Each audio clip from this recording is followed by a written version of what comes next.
Questions are now open.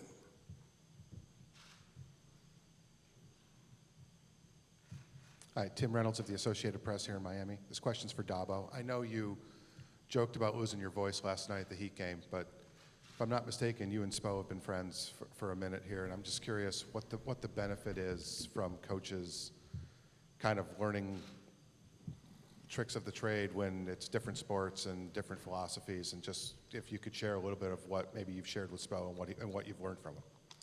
Yeah, he's a guy that I got to know. We have a mutual friend that connected us several years ago, and then he reached out, I don't know, 4 or 5 years ago or so, and wanted to come to Clemson, and so that was a really cool thing. He flew in for a day with one of his assistants, and listen, I mean, it doesn't really matter what the sport is, or even if you're in leadership and you're dealing with people, there's so much you can learn, and especially when you're in a competitive environment. And even though he's in the pros, especially basketball, a lot of those guys are young guys, and so we're dealing with young guys, and again, competitive dynamics, leadership, culture, all these type of things. But so that's how we first got to know each other, and then we've just stayed in touch throughout the years. And we actually came down with my sons to a playoff game last May, and that was pretty cool. So I'm 2-0 in what is this, 22, and I let him know that last night. So brought some good mojo, but it's fun, But I think that's what coaches do.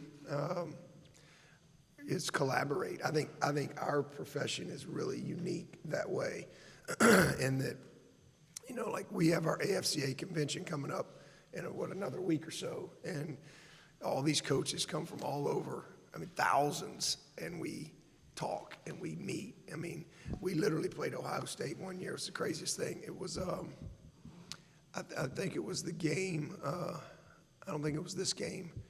I think it was the game out in Arizona.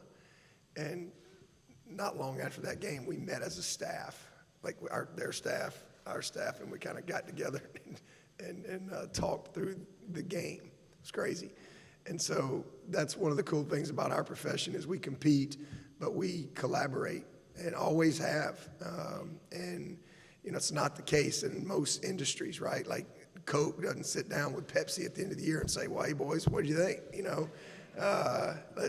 Let's see how this goes. But football coaches do that. There's just so many relationships, and that's what makes the game really unique. And so just relationships like that come through collaboration that crosses over the sports and business world, et cetera. Okay. Good morning, Mark Stowe with the